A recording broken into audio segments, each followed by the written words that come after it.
What if I told you the man credited with powering the Industrial Revolution, the solitary genius in all the history books, did not actually invent the steam engine? And what if, to force his first world-changing prototype to function, this visionary had to seal his machinery with old felt hats and literal horse dung?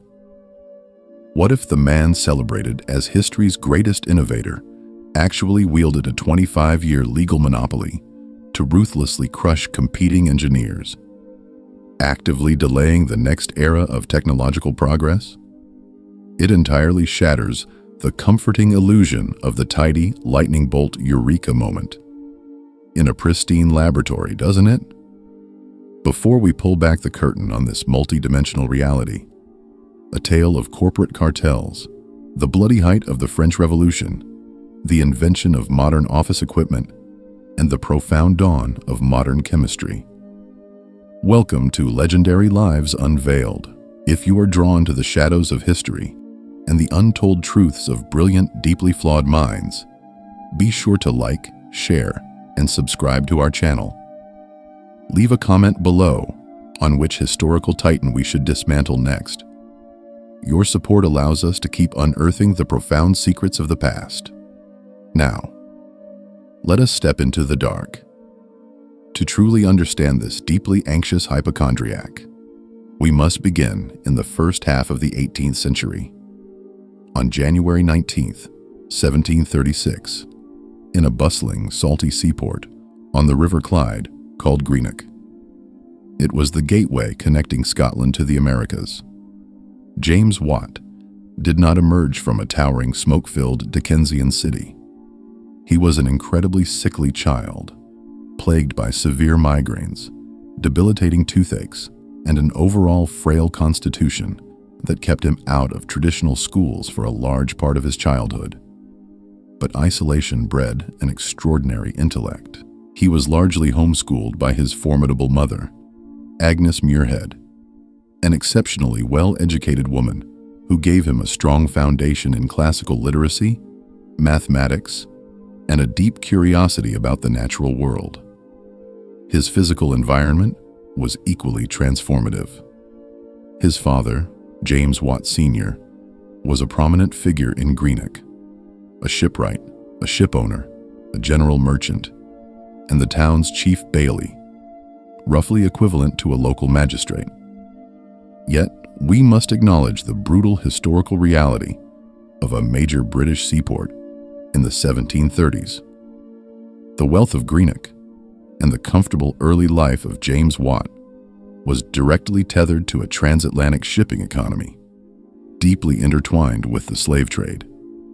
His father traded in goods produced by enslaved people across the Atlantic, and this commerce funded the family's prosperity.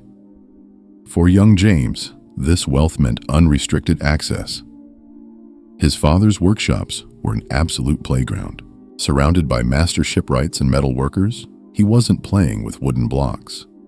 He was handling complex precision maritime instruments, navigational quadrants, compasses, telescopes. He actively dismantled these intricate brass and glass mechanisms to understand their geometry. By the time he was 18, his rare, innate mechanical genius was undeniable. He resolved to become a mathematical instrument maker. But then, the comfortable foundation of his childhood violently collapsed.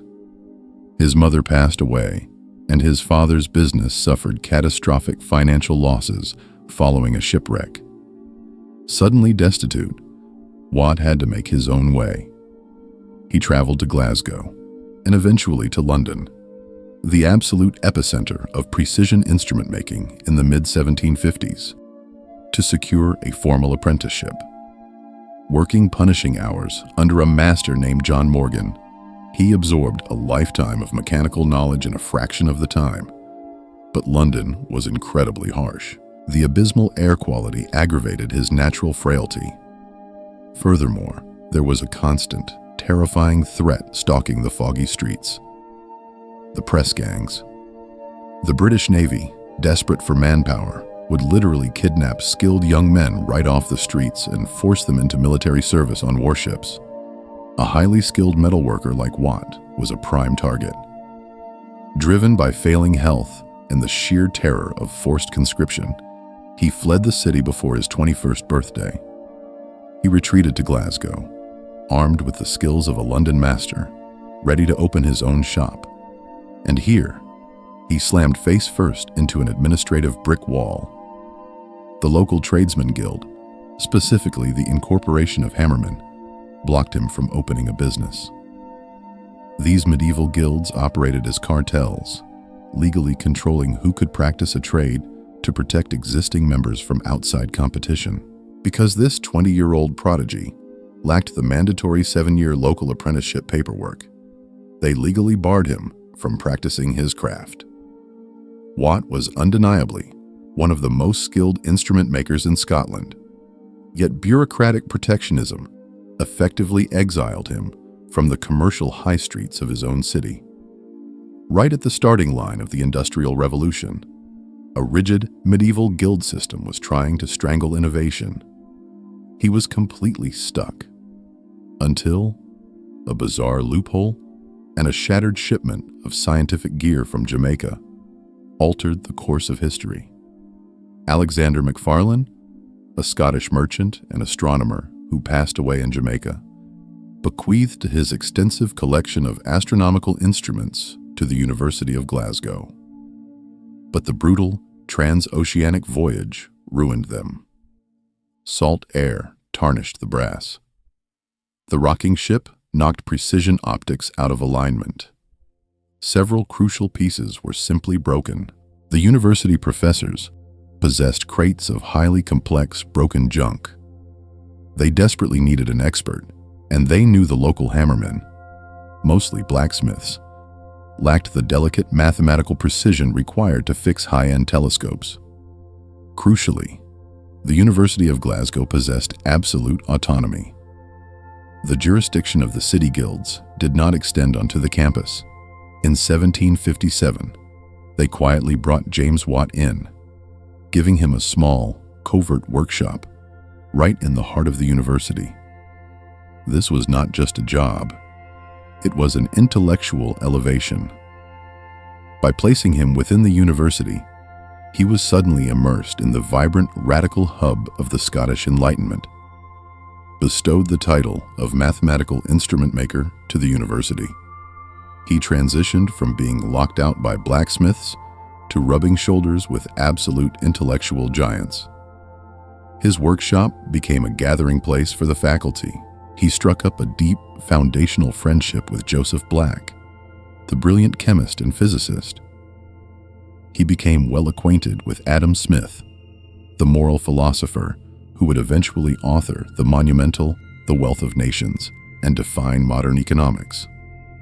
Watt was soaking in an atmosphere where theoretical physics, pure mathematics, and practical mechanics were in constant electric dialogue. Yet, he possessed an immense entrepreneurial drive. While fixing the university's gear, he formed a business partnership with an architect named John Craig, manufacturing musical instruments, flutes, guitars, and mechanical tools. This enterprise employed 16 workers. He was building the mental architecture of a factory manager, learning to manage labor, source materials, and scale production, long before he ever built an engine. And while he was organizing flute production and debating physics with Joseph Black, a broken piece of university equipment crossed his workbench, bringing us to the most enduring, highly romanticized myth in the history of technology: the boiling tea kettle. We all know the story. A young James Watt sits daydreaming by the hearth, watches the steam rattle the lid of a kettle. A metaphorical light bulb goes off, and boom, he invents the steam engine on the spot. This pristine legend of solitary inspiration was entirely constructed, heavily promoted and exaggerated by his own son, James Watt Jr. Much later in life, as a brilliant piece of 19th century PR, Watt Jr. wanted to give his father a clean, Newton's apple moment, making the abstract concept of mechanical genius accessible to the public. The agonizing historical reality of complex thermodynamics, metallurgical failures, and years of iterative depression doesn't make for a good bedtime story. To be fair, Watt did use a kettle, but as a deliberate, robust laboratory tool to systematically map the relationship between heat, pressure, and expansion in his small campus workshop, not as a source of sudden magical inspiration. Furthermore, James Watt absolutely did not invent the steam engine. The dominant machine of the era had been invented decades before Watt was even born. The Newcomen atmospheric engine, created by an ironmonger named Thomas Newcomen in 1712. This staggeringly massive, incredibly inefficient beast of a machine, the size of a 3-story building, was used for one critical task: pumping floodwater out of deep coal and tin mines. To understand Watt's ultimate stroke of genius, you must forget how modern engines work. The Newcomen engine did not use high-pressure explosions to push a piston. It relied on the sheer weight of the Earth's atmosphere, about 14.7 pounds of pressure on every square inch. Imagine a giant vertical metal cylinder, 10 feet tall, containing a piston. The cycle begins by piping low-pressure hot steam into the bottom. The steam doesn't push. It merely fills the empty space as the heavy weight of the pump rods naturally pulls the piston upward. Now, you have a giant iron cylinder full of hot steam. Here is where the work happens. A jet of freezing cold water is sprayed directly inside that hot cylinder. The steam instantly condenses back into a few drops of liquid water, creating a violent vacuum. With nothing pushing up from below, the invisible weight of the outside air physically crushes the piston downward, pulling the lever and pumping the water. It was brilliant. But it contained a devastating thermodynamic flaw, which James Watt discovered in 1763, when the university brought him a scale model of the Newcomen engine to repair. The small boiler couldn't keep up because the engine devoured steam. Watt analyzed the heating and cooling cycle. To make the vacuum, freezing water cools the steam, but it also rapidly cools the massive iron walls of the cylinder itself. Thus, to start the next stroke, you must pump hot steam back into a freezing cold iron cylinder. The hot steam instantly condenses into water before it can even fill the space. Watt calculated that an astonishing 3/4 of the boiler's steam was entirely wasted, used merely to reheat the metal walls back to the boiling point on every single stroke. It was exactly like trying to boil water in a pot while constantly throwing handfuls of ice cubes into it. Armed with Joseph Black's recent discovery of latent heat, the principle that steam is a densely packed battery of hidden heat energy, Watt realized the physics were fundamentally at war with themselves. For the engine to be efficient, the cylinder must always be kept as hot as the entering steam. But to create the vacuum, you must freeze the steam down completely. It was a physical paradox. You need the exact same space to be boiling hot and freezing cold at exactly the same time. This paradox tormented him for months, until the spring of 1765 during a Sunday afternoon walk in Glasgow Green, the public park. The solution arrived fully formed in his mind: the separate condenser. If you cannot have hot and cold in the same space, you must separate the spaces. Keep the main cylinder perpetually hot and never inject cold water into it. Add a second, entirely separate chamber, the condenser, kept constantly submerged in cold water. Connect them with a valved pipe. When the valve opens, the gas violently sucks itself out of the hot cylinder, rushing into the separate cold condenser. It condenses there, transferring the vacuum back through the pipe to pull the piston down, while the walls of the main cylinder never get cold. The theoretical efficiency gains were astronomical. It was pure architectural genius. But history is a cruel master. The gritty, often humiliating reality of 18th century engineering was about to break him. Watt knew his theory was flawless, but he needed capital. He partnered with John Roebuck, a wealthy physician and entrepreneur who owned the Kinneil Iron Works and leased extensive coal mines. Roebuck bankrolled the first full-scale Watt engine prototype. It was an absolute, tragic disaster. Today, we assume a machine cylinder is a perfect circle down to the millimeter. But 18th century metallurgy was shockingly primitive. The giant cylinder Watt received from the foundry was disastrously uneven. It was warped, wider in the middle than at the top. It was essentially an oval.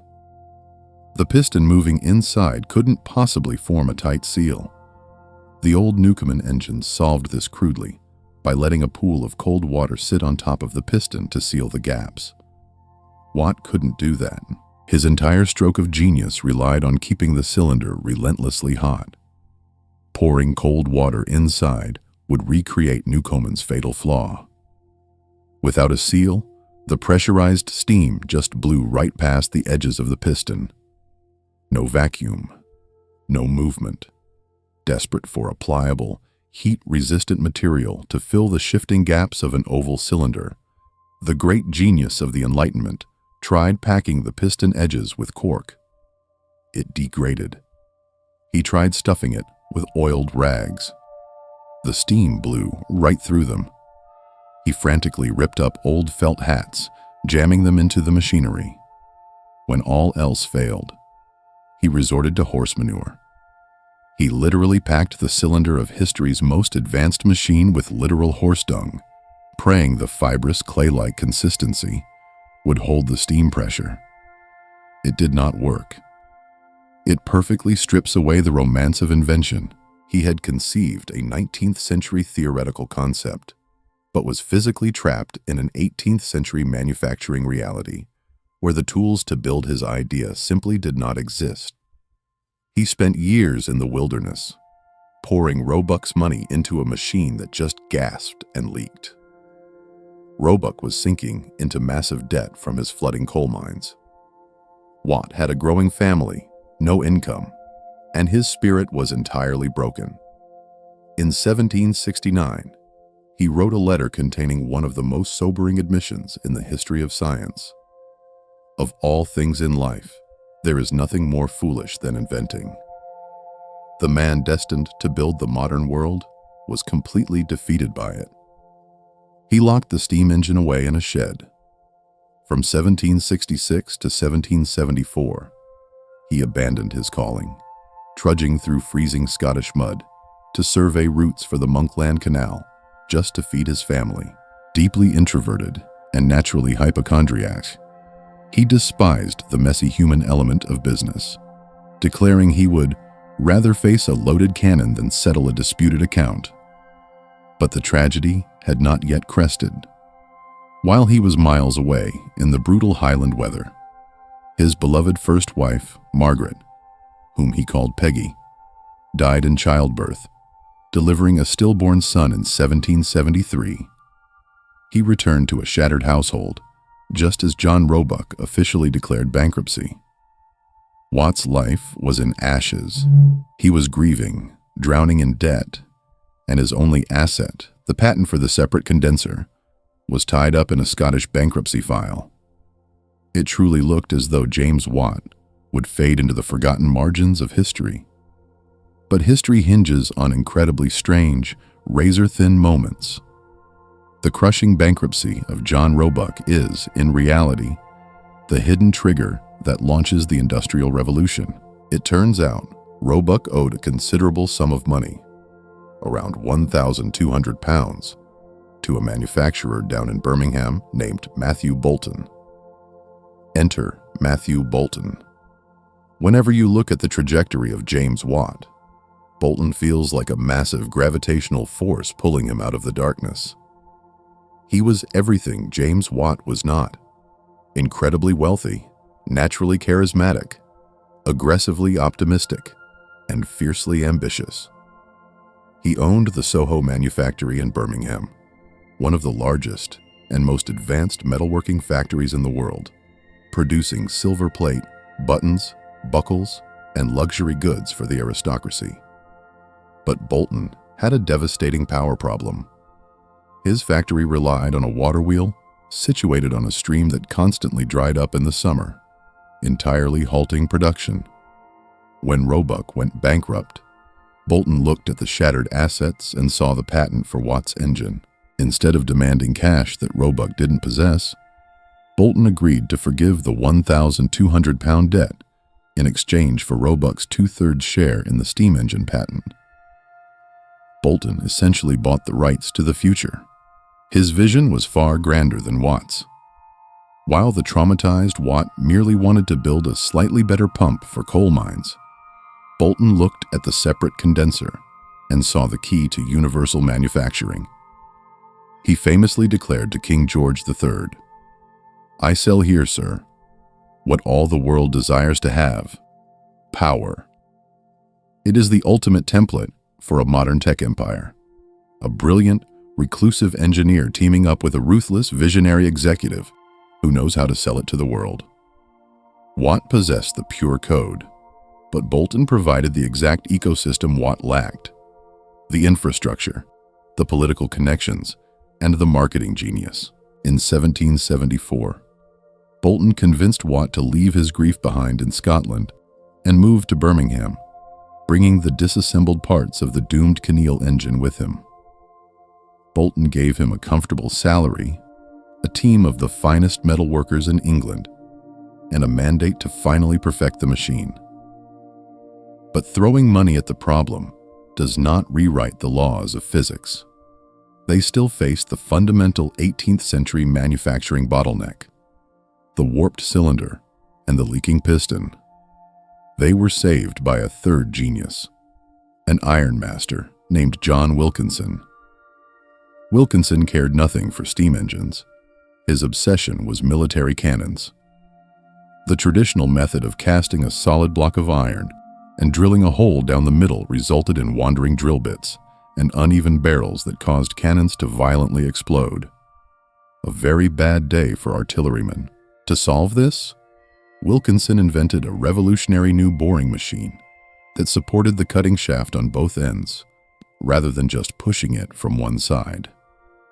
This stopped the chatter and allowed him to bore a perfectly straight, perfectly cylindrical hole through a massive block of iron.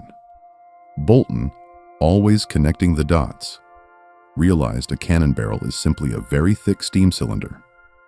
He commissioned Wilkinson to use this new technology to carve a massive iron cylinder for Watt's engine. When the 50-inch diameter cylinder arrived at Soho in 1775, Watt meticulously measured it. He found it was true to the thickness of a worn shilling, about a millimeter of variance across its entire length. In 1775, that level of precision was practically alien technology. When Watt fitted his piston into Wilkinson's cylinder, it slid perfectly. No cork, no oiled rags, no horse dung. The vacuum was absolute. For the first time in 10 agonizing years, the engine breathed exactly as Watt had imagined it on that Sunday walk in the park.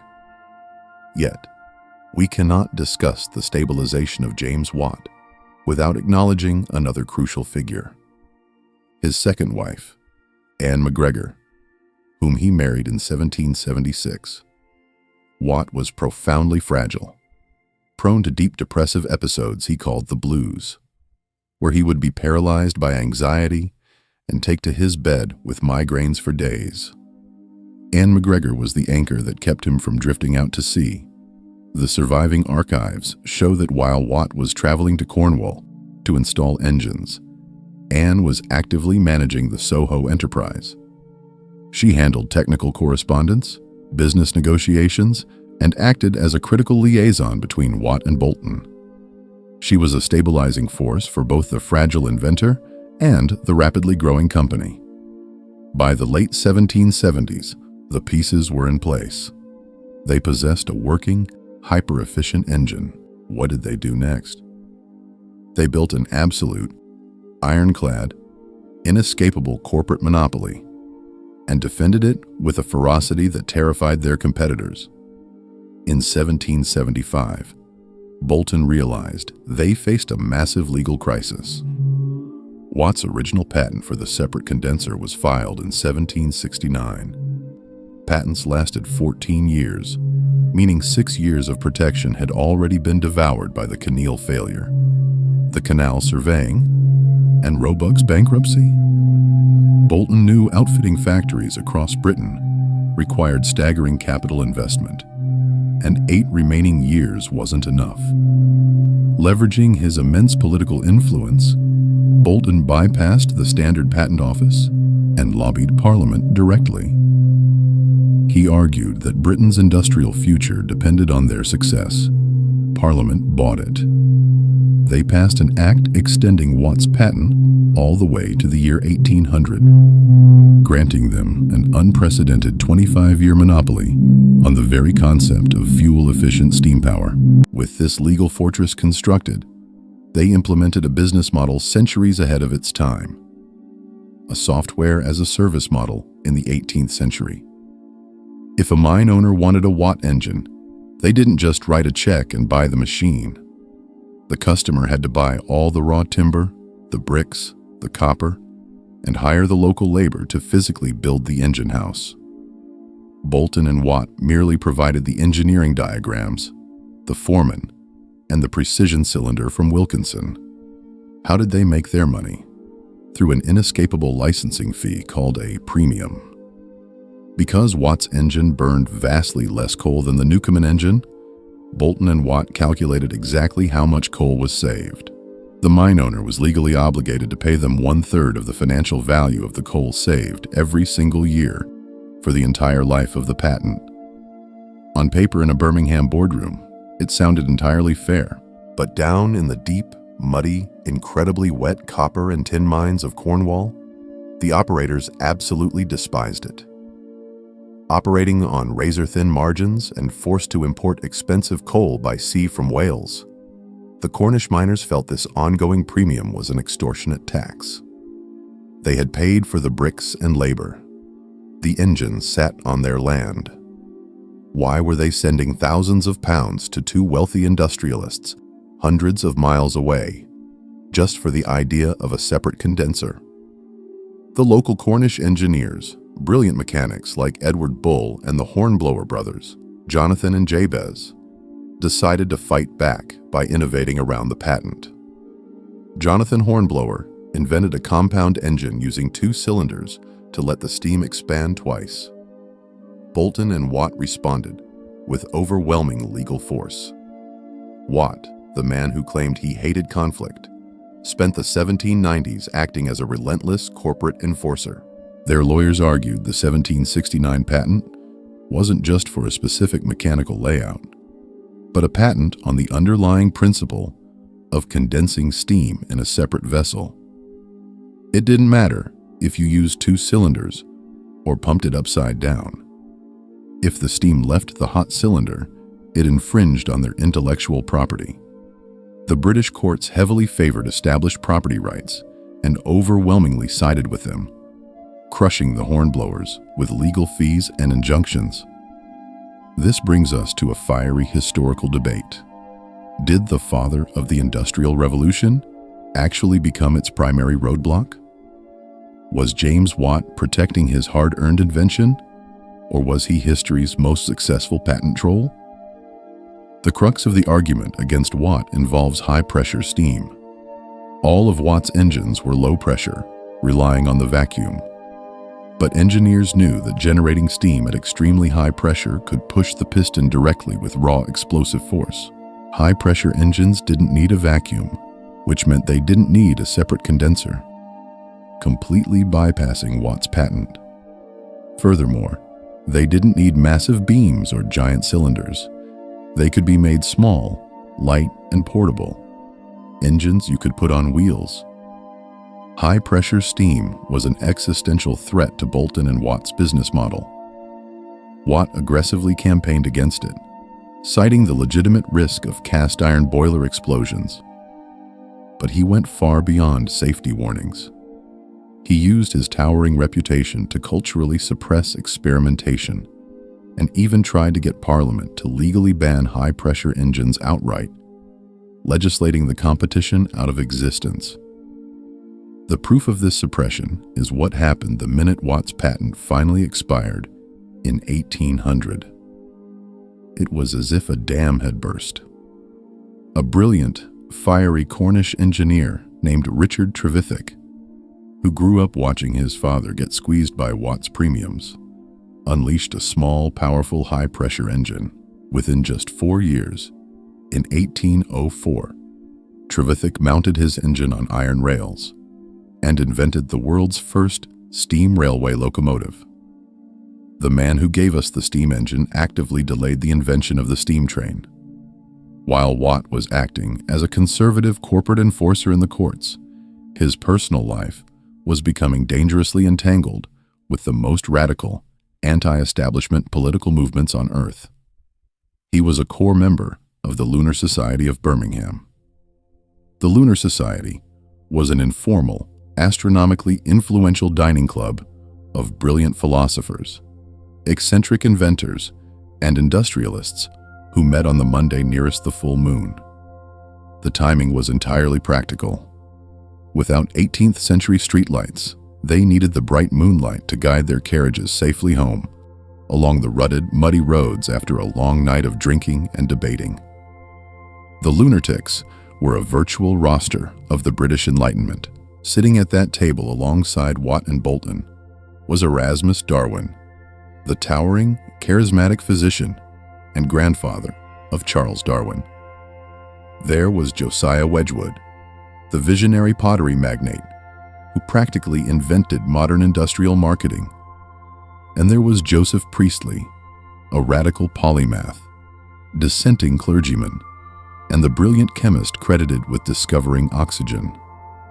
They actively cross-pollinated ideas to change the physical world. Priestley discussing gas chemistry, Watt figuring out how to compress it, and Wedgwood applying it to his ceramic factories. However, their progressive, reformist intellectual leanings violently collided with the political reality of the 1790s.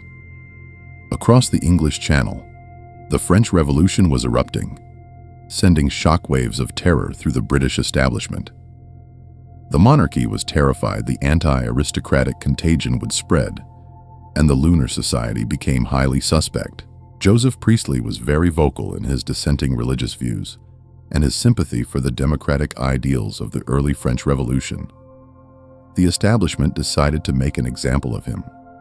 This led to the infamous Priestley riots of 1791. After a group of Priestley's friends held a dinner celebrating the anniversary of the storming of the Bastille, a massive, conservative church and king mob gathered in Birmingham, fueled by magistrates who looked the other way.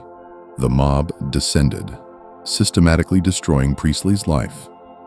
They burned his house to the absolute ground, smashed his experimental equipment, and burned his massive library of irreplaceable scientific manuscripts. Priestley barely escaped and eventually fled to America.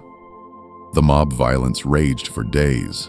The situation became so dire that Matthew Boulton and James Watt had to actively arm their factory workers, distributing muskets at the Soho manufactory to defend their engines against the rioters. It shatters the illusion of the Industrial Revolution as a calm, orderly progression.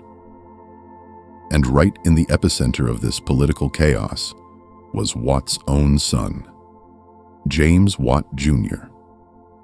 The elder Watt had grown increasingly anxious, fiercely protective of his wealth, and solidly aligned with the conservative establishment. He sent his son to Manchester for a practical business education. But Manchester was a hotbed of radical politics, and away from his father's neurotic control, young Watt fell in with radical abolitionists and open Jacobin sympathizers. The Jacobins were the radical left-wing faction that would orchestrate the Reign of Terror and the execution of the French king. Watt Jr. wasn't just reading their pamphlets. He became an active participant. In 1792, during a highly volatile phase of the Revolution, Watt Jr. and a friend named Thomas Cooper actually traveled to Paris as official emissaries for a radical Manchester political society. The son of Britain's most vital industrialist walked right into the fire. He and Cooper officially presented a message of solidarity to the Jacobin Club. He mingled with the leading architects of the Revolution, became friends with the renowned French chemist Antoine Lavoisier, and shared lodgings with a young radical English poet named William Wordsworth.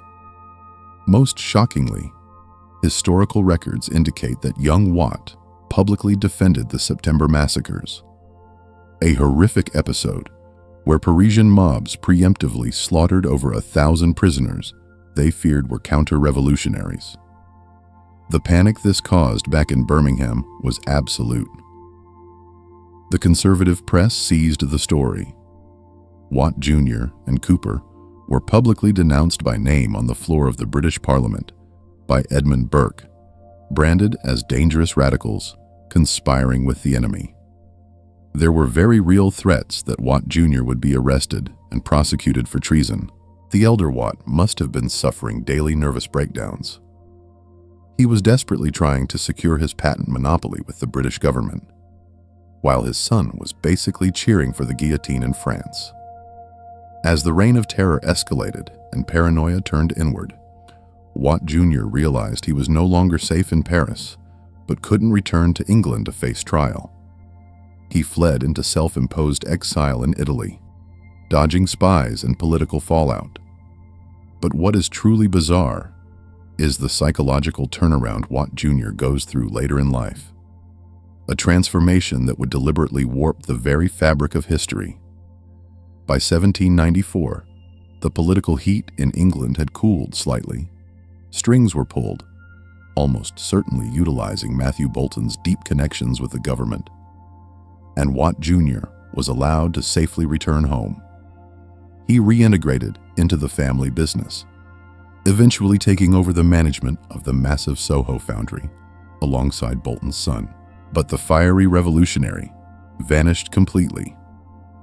After his father died in 1819, James Watt Jr. transformed into the most fiercely conservative, aggressively controlling guardian of a legacy in British history.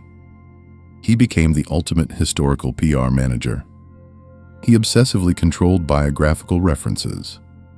If an author suggested that James Watt Sr. relied heavily on Joseph Black's theories, or John Wilkinson's machining, or Matthew Boulton's money, Watt Jr. would threaten them or launch aggressive PR campaigns against them.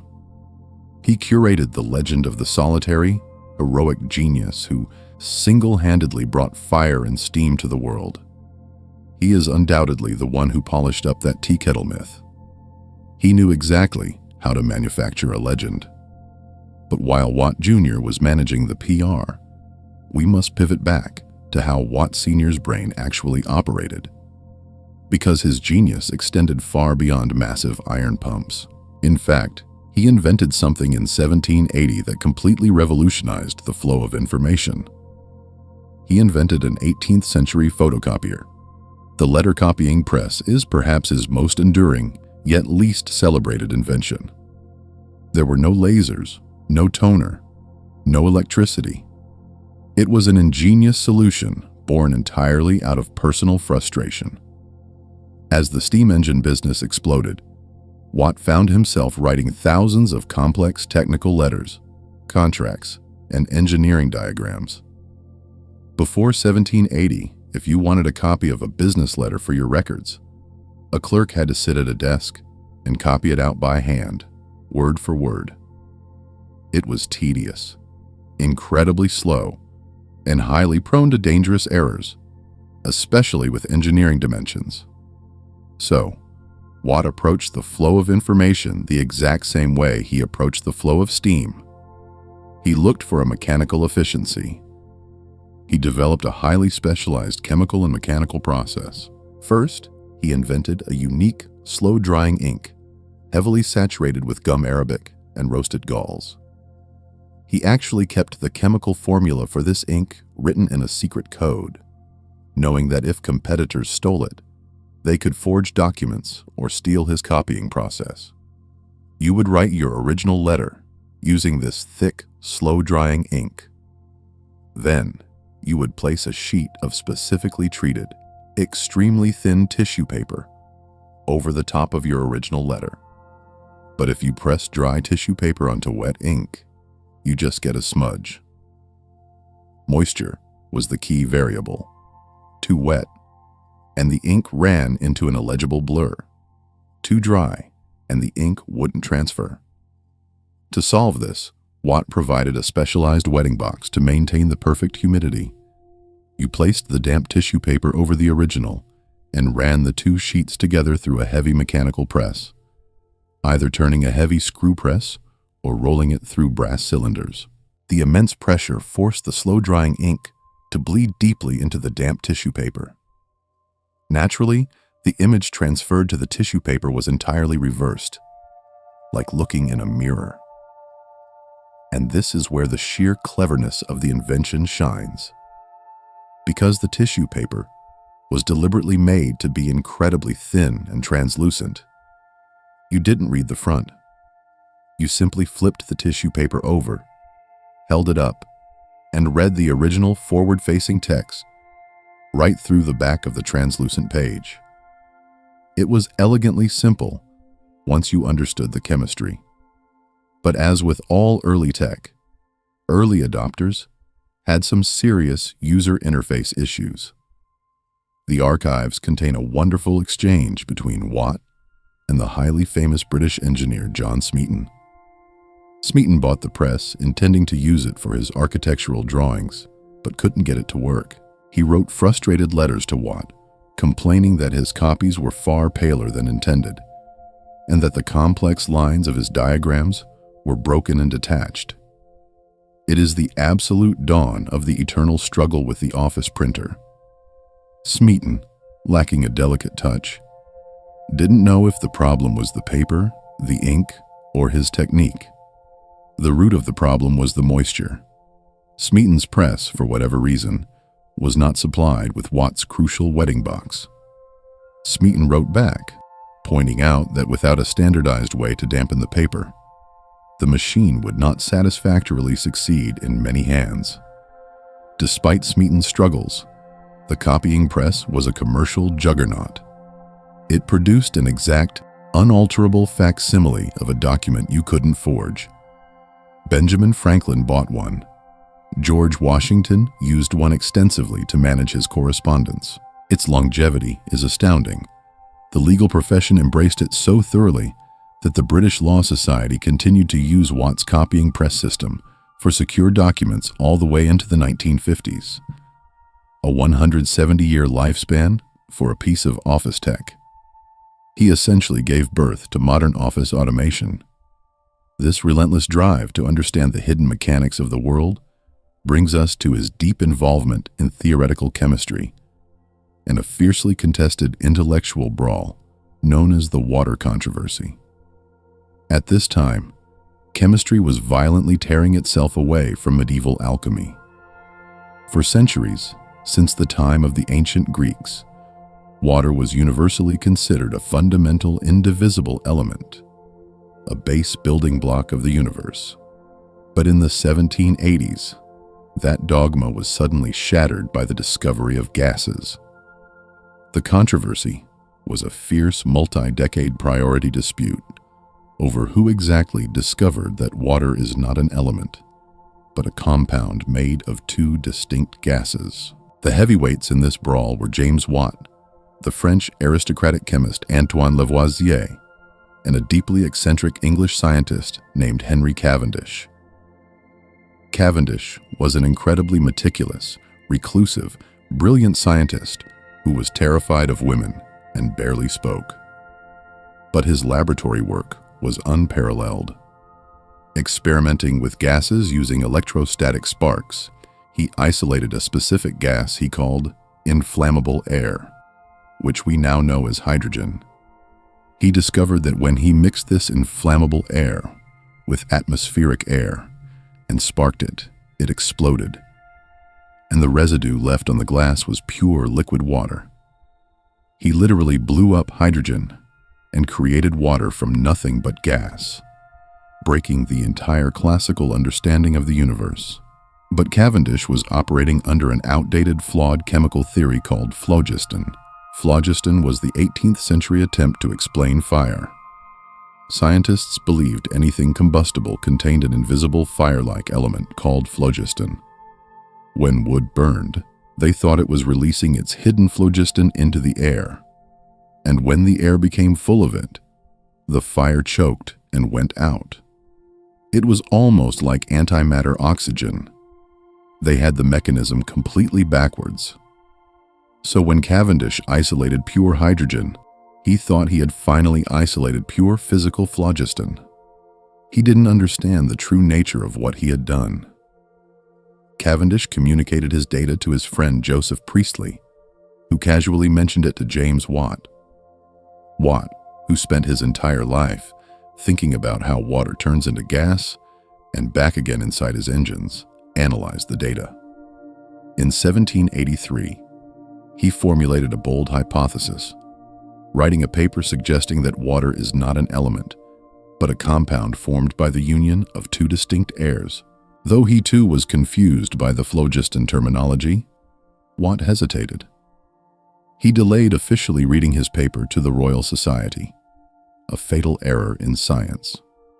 While Watt delayed, word of Cavendish's experiments made its way across the Channel to Antoine Lavoisier in Paris. Lavoisier, a conceptual genius, repeated Cavendish's sparking experiments, but completely discarded the nonsense of phlogiston. Lavoisier realized that burning isn't releasing phlogiston.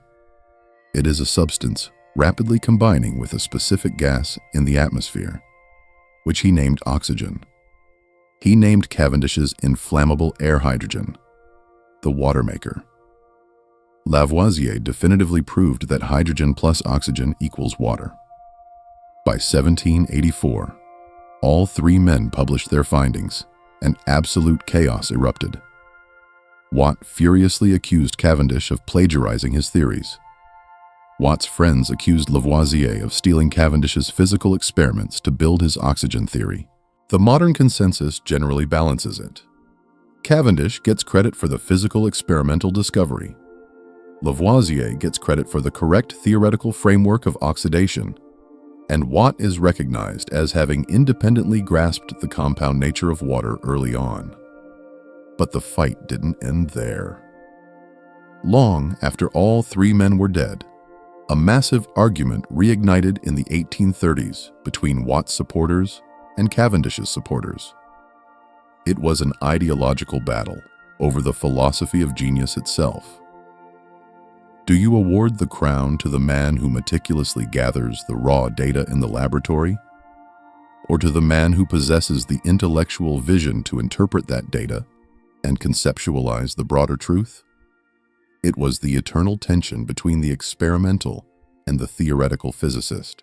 Watt's supporters, wealthy industrialists and engineers, wanted to elevate James Watt from a mere greasy mechanic who improved a mine pump to the status of a premier philosophical genius on par with Isaac Newton or Galileo. And honestly, that desire makes sense, because Watt's brain was constantly trying to universally quantify the world. He quantified water chemistry. He quantified the flow of information. And, perhaps most famously, to sell his engines, he figured out a way to quantify invisible power itself, inventing the concept of horsepower. It was entirely invented as an 18th century marketing gimmick. Boulton and Watt were trying to sell massive, expensive steam engines to traditional mill owners, brewers, and mine operators who had relied on water wheels or teams of draft horses for centuries.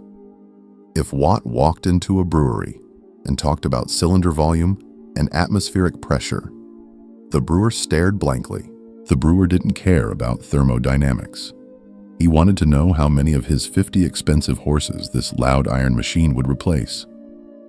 Watt needed a metric that translated the abstract power of steam into visceral, physical reality. So he went out and measured a horse. He closely observed heavy draft horses pulling a mill wheel at a London brewery and ponies at a coal mine.